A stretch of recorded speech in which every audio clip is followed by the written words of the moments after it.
Very good morning to all my dear friends. I am Prashant Mavani. I hope you all are doing good. Today is 3rd February 2020. Day is Monday. Yesterday was Sunday. I'm sure you all have enjoyed your weekend as well as Sunday. So let's start our week with a very interesting yet easy to understand article. It's about coronavirus. The name is No Room for Panic. And I'm sure it's going to be easy for regular students because this is, I think, for the fourth time that we are discussing coronavirus, and we have gone through many facts associated with coronavirus and other things. But before that, can I introduce all of you to our pen drive and tablet courses? Dear friends, our pen drive and tablet courses are designed by the best faculties of our nation. With the help of our pen drive and tablet courses, there are thousands of students out there who have cracked various different exams like UPSC, state level exams, and banking exams, and there are so many of them. To find out more about it, to check out StudyIQ.com, you'll find all information. You can purchase this pen drive and tablet courses from our portal. In case if you have any question, queries, doubts regarding it, then you can give us a call on the numbers that you can see on your screen. To download the PDF of today's lecture, there are two sources. One is my FB page, the other one is my Telegram channel. Dear friends, do share this lecture with other students. If you have learned something from today's discussion, don't forget to hit the like button, and it is very important that you subscribe to our channel as well as hit that notification bell so that it will help you. The systems will help you to maintain continuity with this discussions that we do on regular basis. So no room for panic. It's very important that we fight panic. We fight this virus with the help of knowledge and public awareness. Now, WHO has declared this coronavirus outbreak as a public health emergency of international concern, no doubt, because in China itself, 304 patients have died because of this coronavirus. There are, I think, more than 10,000 people now, right? Somewhere around 14,000 people are affected because of this coronavirus, and it's not just limited to China. There are so many people outside China as well, like the first confirmed fatality outside China with a death in the Philippines is also a matter of concern. And for our country, it's a second warning that in Kerala we have found one more person. A second case has been detected, and this person again was studying in Wuhan, and this person has got this coronavirus, and this is a big thing. But the best thing that we can do is we can create or raise public awareness. It's very important that we fight this sheer panic that we find in general around the world. There are people discussing coronavirus. I was with my friends this weekend and they were talking about coronavirus and things, and there is so much of misinformation as well around coronavirus. And this is what happens when you have this sort of things going on, right? When you have this sort of panic situation going on, it also it becomes a breeding ground for misinformation, for fake news. So it is very important that WHO, the Ministry of Health, state health ministries, as well as various different departments, public figures, celebrities, everyone should be taken on board, and they should, at their own different level and capacities, they should talk about this thing. They should create this public awareness about things that we should do, steps that we need to follow to make sure that we can get rid of this novel coronavirus. Cases have been reported wherein people have not exhibited symptoms in spite of being infected. And this is a big thing, or the most dangerous thing about this virus, that you are affected with it, but we are not displaying any sort of or exhibiting any symptoms. Symptoms will be visible after a few days. So there are a few cases like this as well. And this is the reason why there are people who are, means when I say people, I'm basically talking about this coronavirus. It's not getting detected at this thermal scanning centers deployed at various different airports. Now again, let's quickly go through this transmission thing. Remember, this coronavirus is a zoonotic. Zoonotic basically means a disease that can be transmitted between animals and people, and then it is spreading or transmitting from human to human beings. Coughing and sneezing, close personal contact, and or let's say touching or shaking hands. and touching an object or surface with the virus on it, and then touching your mouth, nose, eyes before washing your hands, and fecal contamination. So these are the ways through which it is spreading at present, and there is no clinical evidence, and this is one of the most important things that we have to understand, that as of now, as of 3rd February 2020 early morning, we can safely say that there is no clinical evidence about any drug or any medicine that is specifically targeting this coronavirus. So we don't have any modern medicine, or nor we have any traditional system of medicine that can prevent infection or treat infected people. We are giving, just doctors are treating or providing this. They are basically, if you are getting cold and headache, then medicines for cold and headache is given to patients who are affected with coronavirus. So this one is sorted. Now let's talk about cognizant of constraints. Now this one is about 15th Finance Commission's interim report that was tabled in Parliament last Saturday, that is 1st of February 2020. Now, it has largely preserved the devolution mathematics of its predecessor, the 14th Finance Commission. It raised the bar, remember? The big thing about the 14th Finance Commission was that earlier on the devolution was 32%. That means that if you have 100 rupees, right, let's say, just to understand, 32 rupees will be given to states and the rest of the money will stay with central government. And this 32 has to be distributed between various different states. This is how it used to work. So 14th Finance Commission, it raised this 32% to 42%. I hope this thing is absolutely clear to you. Now, the most important thing about this 15th Finance Commission's interim report is that the Commission has recommended a 1 percentage point reduction. So what it is saying that early on, or so far, what it is 42, it should be 1% down and it should be 41%. That means out of total that 100, just take example of 100, that out of 100, 41 rupees will be distributed or will be kept for states, and the rest of the money, right, let's say 59%, will stay with central government. But the question is why from 42 to 41, why it has talked about a 1 percentage point reduction, and the reason is because of new union territories of Jammu and Kashmir and Ladakh. As you know, now we have two new union territories. One is J&K and the second one is this Ladakh region, isn't it? And the biggest thing about these two union territories, or the biggest expense, is going to be, particularly let's say for Jammu and Kashmir, is going to be security. And as now they are union territories, they will be looked after by central government. So we have one big state is gone. Instead of that, we have got two union territories, and they have like security cost and other things, and which will be looked after by the center, as we know. So 1 percentage down, so basically government will have 59 and states will have 41. I hope this thing is logical and clear to you. So as far as this vertical distribution is concerned, when I say vertical, let me again clarify, I'm talking about the center and this distribution between various states. As far as this is concerned, it is sorted.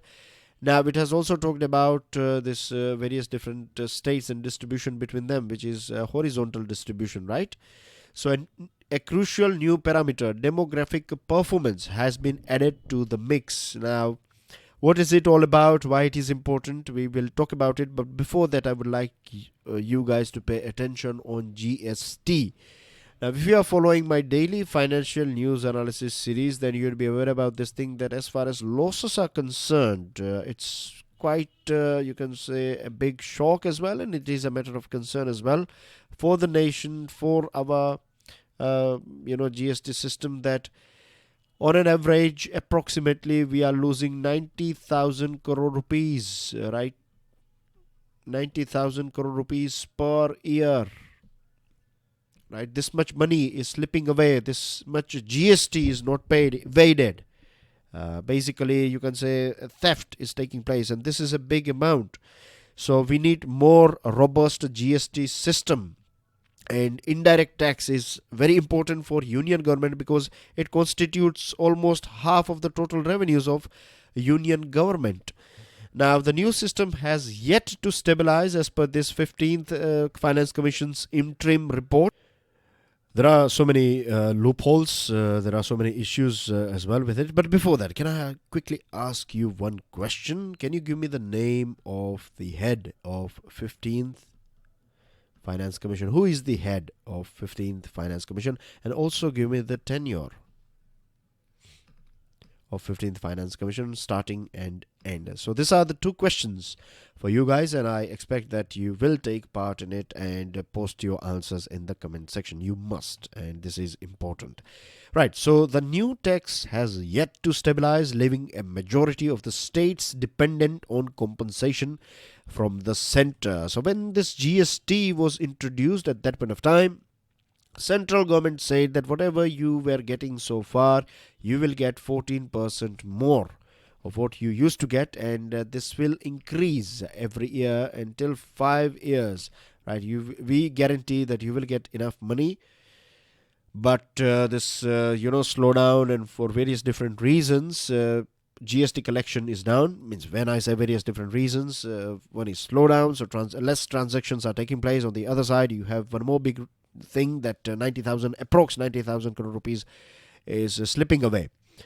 So less money in the hand of government, less revenue coming in. That means less money for the states as well.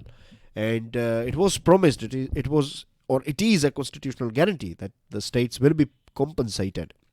If money is not there, then money from the compensation funds will be given to states. But now it looks like things are, that government may not be able to, central government may not be able to pay this chunk to, or the right share to states. And this is going to be a big thing for our economy, because capital expenditure will get affected. Isn't it? Roughly a big chunk of capital. I hope you know what capital expenditure is. If not, then let me quickly tell you what it is all about. Capital expenditure means, let's say, a state government constructing a state highway. So the money spent after constructing this state highway is capital expenditure, and there are many benefits of creating state highway. So many restaurants, petrol pumps, more jobs will be generated, or many people will get opportunities to do some sort of business and job when these highways will be constructed. So many villages, towns and cities will get connected with each other. More opportunities for more economical trades and transactions. So this is what capex is all about, or these are the benefits of capex. But if a state is not having enough fund, in its hand, then it's not going to spend after capex, or its ability to invest in capex will fade, and this will affect the growth of that state, and eventually it will affect our whole economy. So having been mandated to adopt the population data from 2011 census, and this is second point that I told you to hold, this one, demographic performance. So I think it's been nearly 1 year. It was in the second half of 2018 and in the starting of 2019. This population thing was in news because there are few states of South India, predominantly 4 states we are talking about: Kerala, then you have Karnataka, Tamil Nadu, Andhra Pradesh. Right, these states, they did very well in controlling population. From 71 till now, they have done very well if you compare it with other parts of our country. So, when you distribute this money, this horizontal distribution, there are so many things that are taken on board, like your population. Now, you cannot give the same amount of money to Uttar Pradesh that you are giving to Goa, because Goa is one of the smallest state, and Uttar Pradesh, as far as population is concerned, it is the biggest state of our country. So you cannot give same money to both the states because they are totally different. So the argument was right as well of this southern states. They said that we have done enough. We have spent after education, awareness and other things. And because of all these various different steps, there has been a drop in population of our state. So if we have achieved something, controlling population is an achievement. So you should give us more money. you should not cut down money that we should get. So this was a big thing, and now it has been accepted by this 15th Finance Commission. So that's a good thing, right? So that's what this demographic, this is a new crucial parameter. Demographic performance has been added, and it will be used for this horizontal distribution. And two more points. One is about municipalities. They will get more money, particularly those cities having more than 1 million population. But this will work only when we will have a local leader. Remember, a few days ago we were talking about this mayoral system in various different cities like New York, London, Tokyo, etc. So we should think about this third tier of management or administration. And it has also talked about, the Commission has also been justifiably critical of the union government as well as state government's tendency to finance spending through off-budget borrowings. Off-budget borrowings means you're not showing your expenses on budget. You are instead asking a few of your companies to do, let's say, capex. So this will not reflect on your budget, but it will reflect on these companies. But eventually, it will be, it will be done for the betterment of society. But means we find off-budget borrowings conducted by various different countries, USA, UK, etc. But it's not that harmful as far as it is in controlled fashion. Then we have falling short of aspirations. This one is about budget 2020. But before that, let me give you a brief about this article, My Little Adventure Across Vaga. This is written by a Nobel laureate, and it's a very easy to understand article. I will recommend you guys to go through it. I've not taken this article on board because it's basically about his experience in Pakistan, and whilst he was coming from Pakistan to India, he's sharing his experience at this Atari Vaga border. Good experience, no doubt. You can quickly go through it. Don't spend too much time after. It's easy to read article, but interesting one. So I will recommend you to go through it once, at least once. Falling short of aspiration, as I told you, it's about budget. Now, there were many expectations from the Union Budget 2020. We hoped that we hoped, as well as we are hoping to at present as well, that it will reverse the falling growth rate. We want to see this nosedive into skyrocket, reduce unemployment, create more jobs for our youngsters, and rekindle the animal spirits needed to revive private investment. Now, a budget can be judged, particularly a country like India. We can judge budget with the help of these three things. The first one is, can your budget revive your rural demand? Second thing is, can it attract private investment? And third one is private sentiments, the emotions. Are we feeling optimistic or pessimistic or neutral about our economical near future, or I would say short-term future of our country? If the budget can work positively on all these three different things, then yes, budget is a good one, because these are the things that are going in trouble at present. Now, as far as our country is concerned, one of the most important thing is skill development. And skill development is important because 65%, roughly speaking, 65% population of our country is young. Young people, they have aspirations, they want jobs, they want to do business, they want to do startups, they want to get married, they want to buy car, they want new mobile phones, clothes, so many different things, isn't it? Now, they can achieve all these things if they have money, and there are a few sources from where they can get money: job, business, or profession. All these things require skills. It requires education, right? We have rare cases where those people who don't have formal education, they are doing quite well, and everyone is God gifted. Some of them are God gifted that without, you find many singers, they are not they have not got any formal training, but they are good singers because they are God gifted. So we have this sort of cases in business as well. So you find this sort of people too. But most of us, we require some sort of formal training, formal education, and we cannot take a risk as well. It's a few people God gifted, it's okay, but majority of us would require some sort of skills and education. Now, the sad thing about our country, and this is not just me saying it, and I have also had this personal experience, means I know so many people, they are well educated, but they cannot write even a simple letter. They cannot even communicate on social media properly. If they want some sort of information from you, or if they need your help, or with friends as well, you find that, means when I say friends, I'm not talking about casual, I'm talking about semi-formal or formal conversation. They are not good in writing things, because they are not trained. This sort of skills of writing, soft skills, communication skills, these are the things that we take for granted, but these are one of the most important thing in today's organizations.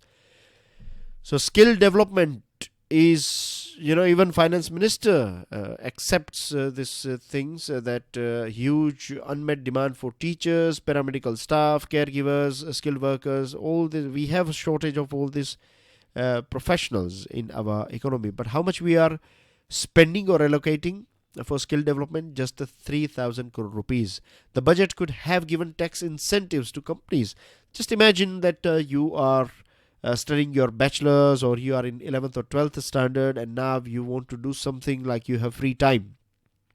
We don't have this environment, so you cannot imagine this thing. I'm not sure if you have this environment in your city, because our country is a very big country, city or town area. But just imagine that you have few hours every day to go, right? Or let's say 5 hours a week, every weekend. You can go to your local mobile phone shop, or let's say your supermarket, or any big company that is nearby your area. You can go there and you can spend some time over there, let's say 5 hours per week. People will train you, you get training how business works and things like that right at the very beginning. But why these companies will do this thing if they don't see any sort of benefit in training you? So if tax incentives are provided, like if a big company will train 5 youngsters, right, then they will get some sort of tax exemption. Then this will create a sort of motivation for the company, as well as it will create an environment where our youngsters will get this practical exposure to this business world, the market. The country cannot afford to let the world's largest workforce waste this way. And this is something that has been going on. USA China trade war, the benefits have been, you can say, exploited or grabbed by Vietnam, because Vietnam has prepared itself for these opportunities. Our people still, lots of them, millions of them, unskilled, untrainable, and because of this thing we are not able to attract this sort of investment. The government remains very determined to present itself as being fiscally prudent, but when it comes to PM Kisan MGNREGA, which are important for grassroots level, the allocation is not that good. 71,000 crore rupees was given for current fiscal, which is going to end on 31st March.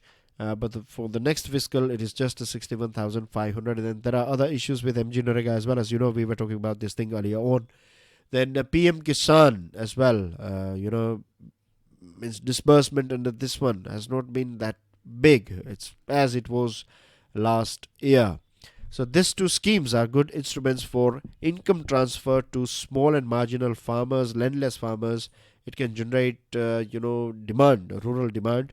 And as you can judge as I already told you can judge a budget based on these 3 things. So one is a rural demand. So when it comes to it, if we judge it from these 2 schemes, we can see that it has failed. Then rural roads, cold storage, logistical chains, these are all capital expenditure. If you have good roads, your farmers or your local produce can be sold to various different towns, cities, or maybe states as well. Cold storage is important, that it will give power in the hands of the farmer, that he or she can decide when he or she wants to sell his produce, so that he or she can get the proper price. The allocation of 1.7 lakh crore for transportation infrastructure is welcome. It's a positive point. Getting private investment is going to be a bit difficult, because the past experience is not that good. Cost of capital is quite high, as well as certainty of return is always under a big question mark, because there are so many contractual disputes that are going on. There are complaints that government is not disbursing the money as well on time, and all these problems, corruption and other things. So all these things make infrastructure investment risky, as well as unattractive for private investors. Then we also need a well-developed bond market. It should draw upon domestic insurance funds, pension funds and mutual funds. These funds can be utilized for investing or giving money to corporate bonds, so that Private players can invest, big giant companies can invest in new business, or they can expand their business. Finance Minister has taken a good decision by extending the restructuring of loans for MSMEs till 31st March 2020. So that will give more time for MSMEs to sort out their books, as well as banks will get enough time to sort out their books and try their level best that they can save these accounts from turning into NPA. The threshold for audit of accounts has been increased from 1 crore to 5 crores, but this will apply to only those countries whose country, beg your pardon, did I say countries? Oh no, I'm talking about companies. Slip of tongue, sorry about that. So this companies who carry out less than 5% of their business transactions in cash, they will get extension, up to 5 crore turnover. They are fine with their they will get you can say a sort of ease of auditing. Angel tax is still there. It has not been completely abolished. Now let me throw some light on angel tax. Angel tax is, you have this company called A. It's a startup doing very well, and then you have a very big company called B. Now B thinks that A is a good investment opportunity, so B is a big company. It will give, let's say, 25 crore rupees to A. Now this is not, 25 crore is not profit for A, it is a capital, right? So if you take tax on capital, then that's not fair for A and as well as for B. It will stop B from investing, and it will become difficult for A to attract investment. So angel tax is not needed. If we want to create more jobs and entrepreneurs, then we need to get rid of this angel tax. Then you have this trade receivables discounting system. It's a good thing, right? And NBFCs, non-banking financial companies, are allowed to do this trades. Trades, how it works? Again, very simple. You have A and B. Now A has sold, let's say, items worth 100 rupees to B. B has said that this money will be handed over to A by 31st March 2020, but A cannot wait for it. So if you have this trades system, then a bank will pay you this 100. Once you generate a bill, once this bill is acknowledged by B, this money, this 100 rupees will be given by this bank to you, and this B will pay to this trades on 31st March. There will be some sort of commission, a little bit commission, but it will make sure that business, the working capital, the flow, the motion, the will stays in motion. So this is a good thing, and government has abolished the dividend distribution tax. Good one. The assurance that tax-related disputes will be considered with compassion. It's also a good move, like no criminal case or jailing the business personnel. So these are good steps that we find. But everything will depend on the walks the government. If government walks the talk, if walk the talk means what you are doing, what you have already said. If this is visible, in practical world, then it will be a good thing. This one is about the budget's blurred social sector vision. So these two articles are interconnected, of course, right, dear friends. So we're going to be very quick as well as brief about this article. Now, Finance Minister Nirmala Sitharaman began her speech by saying that Union budget was woven around three prominent themes: aspirational India, economic development for all, and building a caring society. Now, achieving any of this would require extraordinary support for social sector like health, education, nutrition, employment guarantee, social security schemes. We find in our country, sadly, the poorest of the poor in the world, they are living in our country. So poverty is quite high, inequality as well. Corruption is also bad in our country. Freedom of media. So many people not getting their health facility, education facilities are not up to the mark, and there are so many problems, right, when it comes to social sector front. So what we expect from our budget is that it will give push to all these important things, because we have to understand it's all about G and D. G stands for growth, D stands for development. G is quantitative. You can measure growth, 5%, 4%, 10%, 11%. Development is something that we can feel, we can see. You cannot quantify it, but it's more about quality. So it's very simple. If you have money, if your country is growing, right, in terms of quantity, then it will be able to spend after education, health and other things, and it will create quality of life. If a good quality of life, good people, trained people, healthy people, then more chances of you growing with more speed and with good rate. So both of this growth and development, they support each other.